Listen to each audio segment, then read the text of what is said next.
twongeye kubasuhuza abakurikiye Menyesha TV. Turabasuje cyane aho wabuhereye hose, haba ari mu Rwanda cyangwa se abari hanze y'u Rwanda. Mwese muraba agaciro kuri twe. Turabasuje cyane, Imana ibahe umugisha. Tunejejwe no kuba turi kumwe namwe. Amazina yanjye ni Twagenimana Dina. Niba ushaka kwagiserera mu iterambere cyangwa se gutera imbere cyane, hari ibintu ukwiye kumva kandi ukabishira mu ngiro. Ukwiye kumva neza. Ikintu cya mbere, ukwiye gutangira business yawe. Ukwiye gutangira business yawe wikorera wowe ubwawe, udakorera abandi. Ukaba ubizi neza ko wowe ubwawe uyikora. Ikindi kintu cya kabiri, ukwiye kuba wareka uzitegereze umwactress cyangwa se umukinnyi. Hari imyambaro yambara uhereye ku nkweto, ijeze cyangwa se umupira. Imyambaro yambara ni imyambaro ibimuhaye amahoro, imyambaro ibimurekuye, umwambaro ubasha gutuma yakwirukanka. Nta na rimwe uzigera ubona umukinnyi mu kibuga yambaye costume cyangwa se yambaye itise imufashe cyane. Iyo ntiyabasha gutuma yirukanka. Ibi bivuze ko ntago mu buzima ari imikino. Ibi bitandukanye cyane n'imikino. Hari ibintu ukwiye kureka mu buzima bwawe, ibintu bituma utatera imbere. Gutera imbere birashoboka pe, ndetse birashoboka cyane. Ariko se urabishaka cyangwa ntabwo ubishaka? Niba ubishaka rero, iki ni cyo gihe ngo ukanura amaso, ucane ku maso. Muri iyi minsi niko babivuga, utumbere imbere cyane bimwe ushaka kugeraho. Kugira ngo ubigereho, hari ibintu ukwiye kureka. Ngiye kukubwira ibintu bigera kuri 5 ukwiye kureka kugira ngo uzamuke mu bukungu. Kandi ni witegereza, hari abagiye babikora, hari abagiye babireka, hari abagiye bafata imyanzuro ku buzima bwabo bakabigeraho. Uzafujye ufata urugero ku bandi bantu bose, kandi nubyitegereza neza uzabona ari byo.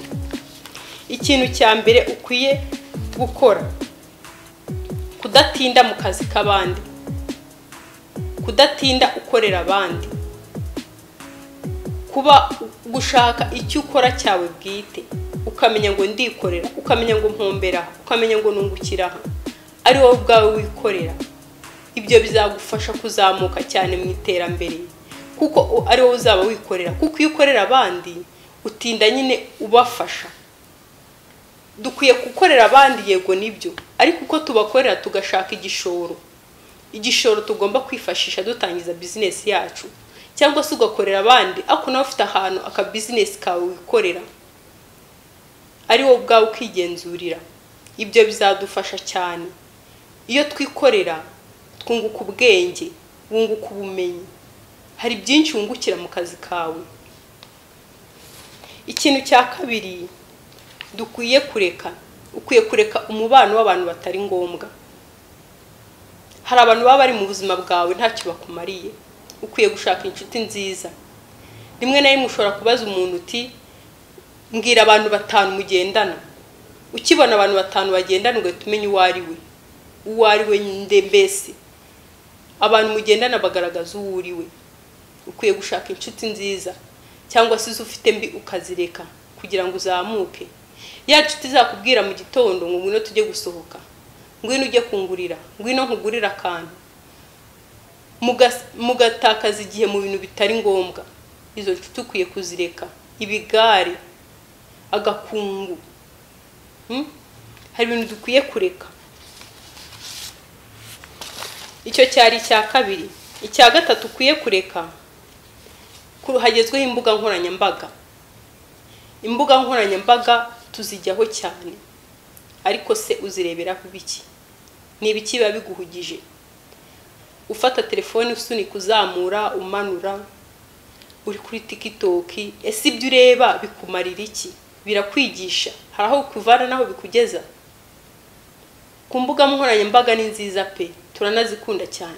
Hariho ibintu byinshi byiza byakugirira akamaro ukwiye kureba bikakwigisha ugafatiraho amasomo. Ese iki ko ntacyumva wareba kuri YouTube ugasacinga uhita ukibona.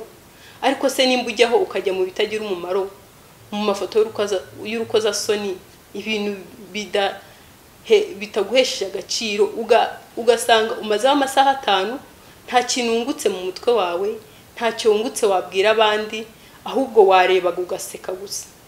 Ibyo nabyo bizagufasha gusubira inyuma. Ariko nujya kuri YouTube cyangwa se ku ma TikTok ureba ibintu byingira akamaro, usacinga ushaka ubumenyi, nabwo uzabubona.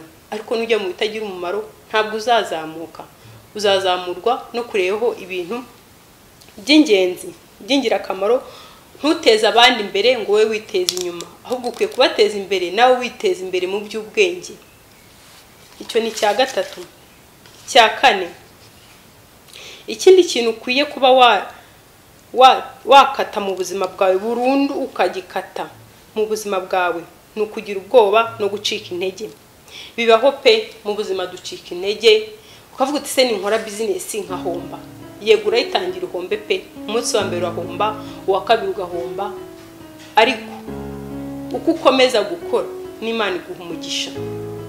Dukwiye gukora tutitaye kuba tureba, tutitaye kuba duca intege, ntabwo badufite. Dukwiye gukora ibishoboka byose kuko tuzakora. Birashoboka pe, birashoboka gukora no gutera imbere, ibyo birashoboka. Try, komeza ugerageze, mu buzima no kugerageza birashoboka gutera imbere. Ikintu cya mbere dukwiye gutsinda, tukitsindamo ni ubwoba. Dukwiye ubwoba kubutsinda muri twe. Ikintu cya gatanu ari nacyo nshaka ko dusoreza uyu munsi, amadeni atari ngombwa. Amadeni atari ngombwa arakabije.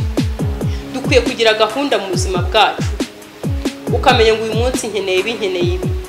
Mu gihe uri kubihaha ntubone n'ibindi bintu bitari ngombwa utari ukeneye ngo uhite ujya kubigura, birangire bikopesheje.